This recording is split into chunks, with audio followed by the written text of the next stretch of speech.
Guys, it's Kai here. So this is my 9 months on T video.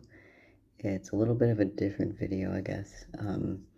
I have been traveling for the past 2 days to New Zealand, and so I was on flights for like 40 something hours, and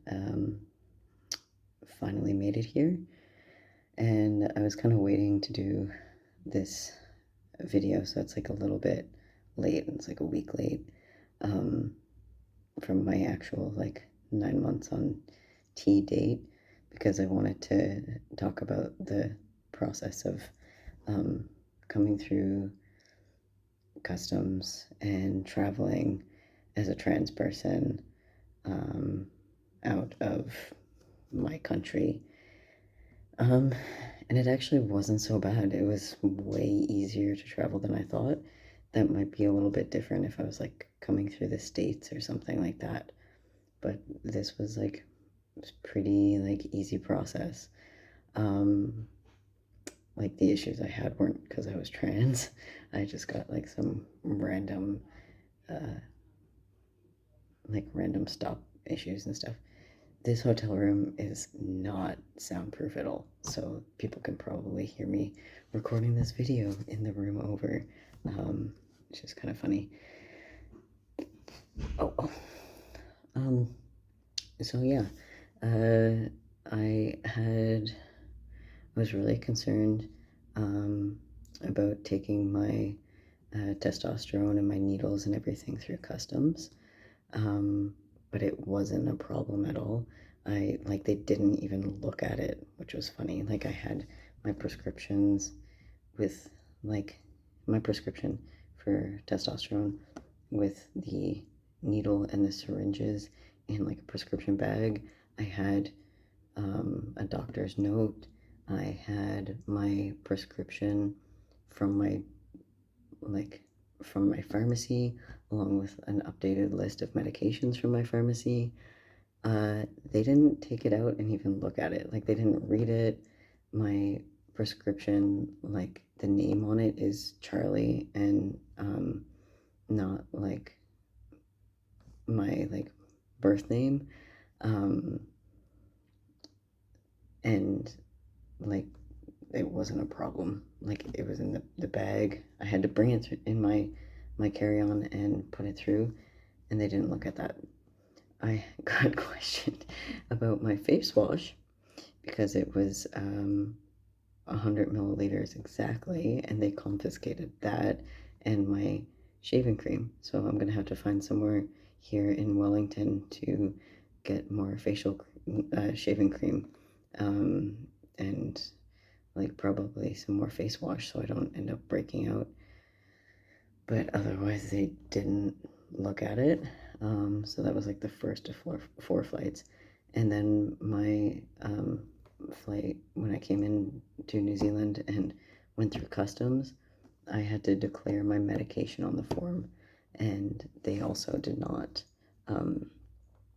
They just asked me like what the medication was, and I told them, and they didn't even ask to see it or anything. They were like, okay, cool. What are you here traveling for? Like they were more concerned about the chocolate in my bag and my hiking pack, and if it had come in contact with like anything that would compromise the island, like mud or something like that.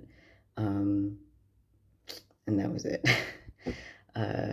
My bigger issues were just like regular things, like I had to have a visa, and I didn't declare my visa before I went and got on the flight. So when I got to the gate in Halifax, they were like, where's your visa? And I was like, they were like, oh, you can't board initially. That's the first thing they said. And I was like, what do you mean? What do you mean I can't board? And they were like, you don't have your visa. And I was like, yes, I do. And then I like hauled it out.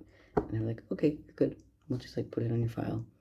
The second thing was at customs, I got sniffed by a drug dog who was like really excited about my bag, and that's not a good thing. I didn't have drugs or anything in there. It was just because I had food, apparently. I think that maybe he got a little bit excited over my shoulder bag because I've kept like weed in there before and haven't washed it. Normally I wash my bag before I leave, and I didn't this time. So I think it was more so to do with that. I haven't changed my name over on my passport or anything, but my name is changed in the government system, so that was another thing I was concerned about, and that also wasn't an issue. Like, it didn't come up. Like, on my documents, it had like my birth name and then Kai and then my last name, and they didn't question that. Like, that was all good. So yeah, no problems with any of that, as long as like your name and your passport match is good.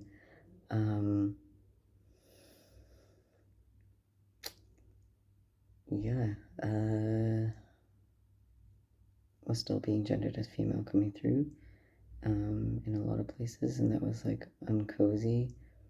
In the group that I'm traveling with, like, they said my birth name out loud at one point, and so that was like a little bit uncomfortable because they were like, "What? Like, your name's Kai? Like, what are you?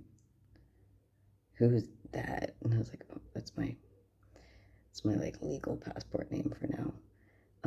But the group I'm traveling with is super cool, and they're really queer friendly, and most of us are queer and accepting and indigenous, so a lot of us know about like two-spirited people and embrace that in our culture, so it's not such a big deal.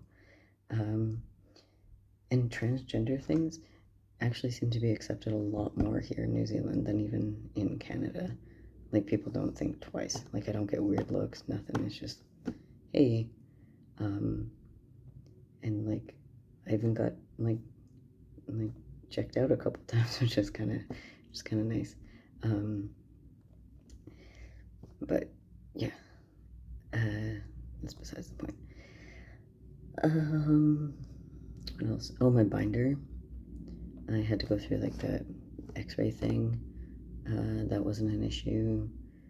I didn't like bring a packer or anything, so I don't know if that might have been an issue. I just like didn't want that extra thing to deal with.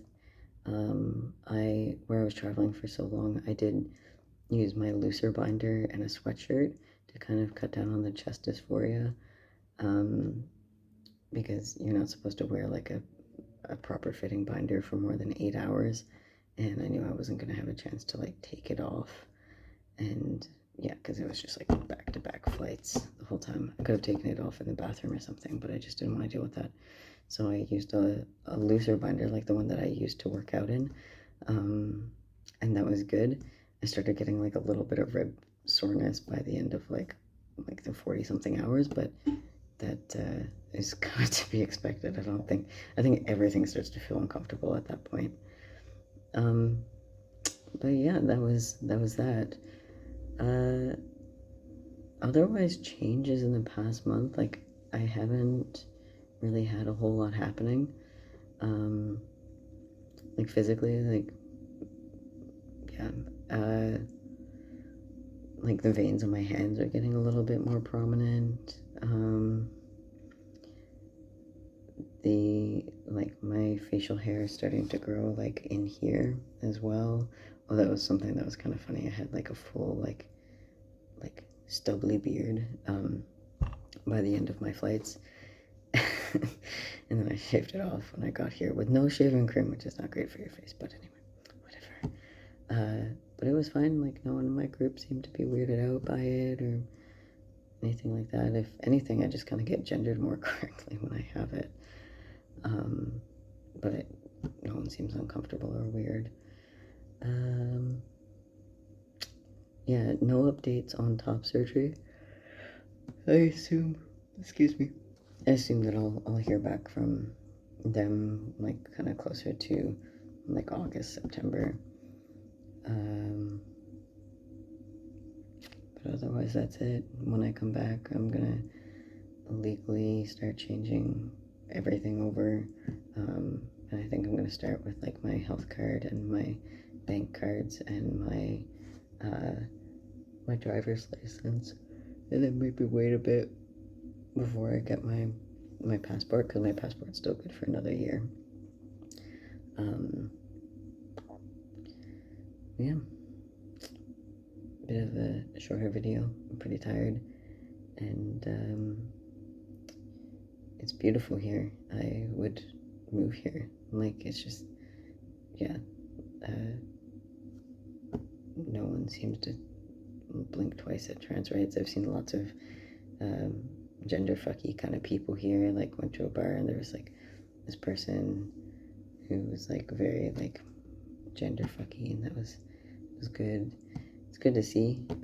It's nice people are accepting and don't look at it weird. But yeah, anyway, that's it for me. I have to go and sleep because my times are all messed up, and it's a day ahead plus some of well, it's 15 hours ahead of my province, and yeah, I did pretty good at keeping up, but it's like gonna be an earlier night for me, as in I'm gonna go to bed at like 8 o'clock. Alright. So tired. Bye, guys.